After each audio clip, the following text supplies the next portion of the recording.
और पूरे पाकिस्तान में वो फैले उनके नुस्खाजात, और उसकी वजह से अब हर हकीम किसी भी बड़े मर्ज का आसानी से इलाज करता है। और ये मैं फ़ख्र से कह सकता हूँ कि हमारी इन काविशों की वजह से अल्हम्दुलिल्लाह जो हुक्मा हैं, जो अतिबा कराम हैं, उनकी साख में, उनकी रिप्यूट में बहुत इजाफा हुआ है और उनमें एतमाद आया है। बहुत सारे लोग, उनको रिपोर्ट्स पढ़ने का नहीं पता था। हमारी एक एकेडमी का ग्रुप था, हमने जो जदीद तकाज़ों से हम आहंग करके लेबॉर्ट्री जो उनकी रिपोर्ट्स को पढ़ना सिखाया। इस तरह कंजुल मुफरदात थे जिनमें जड़ी बूटियों का इल्म जो है वो लोगों तक ट्रांसफ़र किया।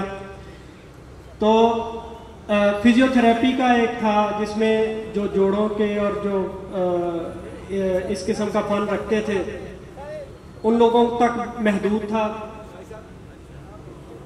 उस फन को लोगों तक पहुंचाने में मदद की।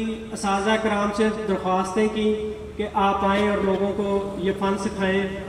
उन्होंने वो फ़न सिखाया।